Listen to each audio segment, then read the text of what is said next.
G'day, my name's Nathan Kiley. Today I want to talk to you about a sometimes controversial topic, but a really important one when we look at cricket and fast bowlers, and that is workload management. A really important question that you need to ask yourselves is, why do we manage workloads? I'll often get answers about reducing injury, but I think the more important aspect of it is increasing performance. And the reason I say that workload management is about increasing performance and not just injury prevention is that if we get our workload management right, it's actually going to allow you to spend more time on the paddock throughout the course of a season, accumulating a body of work as a player, not just a trainer. I always say that availability is the number one ability. So if you are fit and healthy and able to play cricket, you're in a better position to improve your skills. We see that the number of injuries that occur to cricket fast bowlers has changed quite dramatically over the last 30 years. I'll often cite there's a Foster paper from, I believe, 1989, where they analysed the injury incidence of Sheffield Shield fast bowlers in the 1986-87 season. They found 39% of fast bowlers broke down that year, and our highest risk cohorts now today, after the advent of strength and conditioning and sports science, we see that in under 17 and under 19 age groups, that injury incidence is now down below 20%. And obviously with our senior athletes who are now coping with big loads, that injury incidence is even less. So a lot of these things that we've implemented are working extremely well, but there are a lot of misconceptions, and I believe some people don't really understand why or how we use workloads. But I want to try and educate you guys so that you understand it and you're empowered to use it well yourself.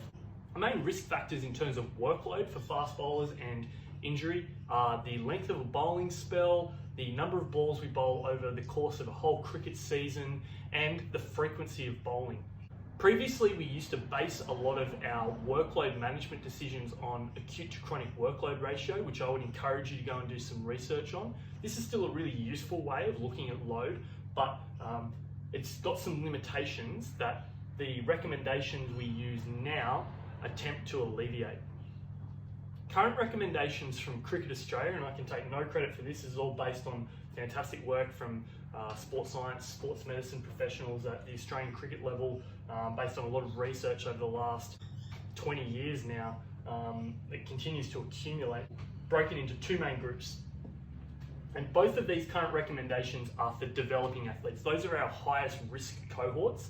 And if we can get you guys through these two recommendation models based on your development, we usually just base these on chronological age and get you to a senior age without having a major layoff from injury, we know that you're going to have more good reps in games where you're practicing your skills, not spending time on the sideline. Like I always say, availability is the number one ability. We break our current recommendations down into the 1-3-5 rule for under 17 aged athletes and 2-4-6 for under 19. Now, personally, I think 2-4-6 or even maybe a 2-4-7, I'll explain what they mean in a moment. I think those are still good recommendations for senior athletes as well, and some exceptions can be made obviously based on competition when you're in the heat of a battle. So these rules are broken down into the number of days in a row that you should be bowling, the number of days in a week that you should be bowling, and the number of overs in a spell that you should be bowling. So 1 days in a row for under 17 aged athletes, 3 days in a week for under 17 aged athletes, and 5, a maximum of 5 overs in a spell for under 17 aged athletes. That does not mean you can't bowl more than 5 overs in a day. It just means that you need to have a good solid 30-45 minute break between those bowling spells where you recover, replenish some carbohydrates, get some fluids back into your body, and allow your body to alleviate fatigue by flushing out all of the fatigue-induced metabolites. The reason we use this number here is that we know that under 17 aged athletes are less physically developed than a senior aged or even an under 19 aged athlete, for instance, which means that they have a lower capacity to tolerate fatigue. We also know that their bones have just gone through an increased rate of lengthening and are yet to catch up with strengthening. We know that bone development is initiated through a lengthening of bone tissue, but what we see is delayed is the thickening and strengthening of that bone, and that is a long physiological process. It can take until the early 20s or mid 20s of age, and you can't rush that process. That takes time.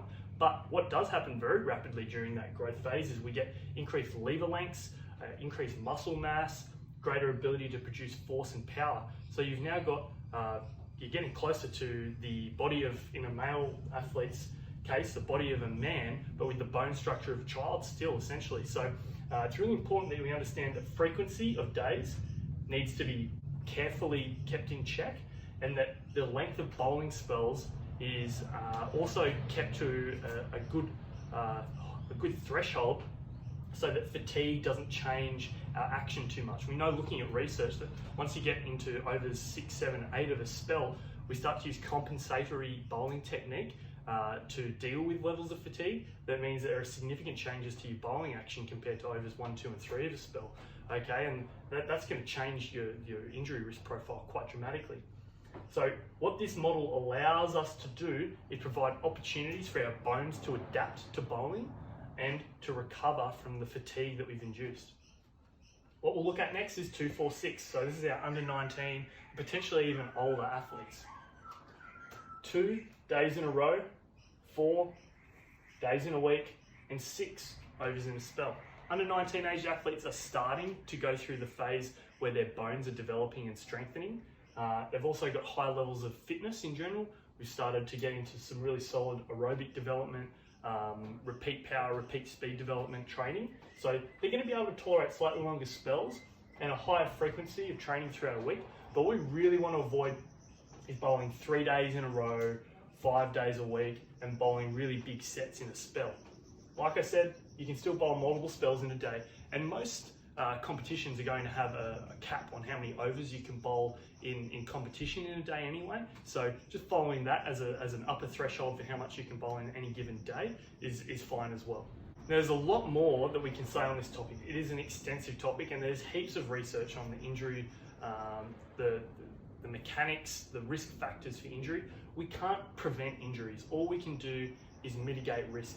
And a lot of these strategies that we've just spoken about here are going to help you mitigate your risk of injury, reduce the likelihood that you're going to break down, and give you the best chance of playing from day 1 of a season all the way through to the end of the year in a finals campaign.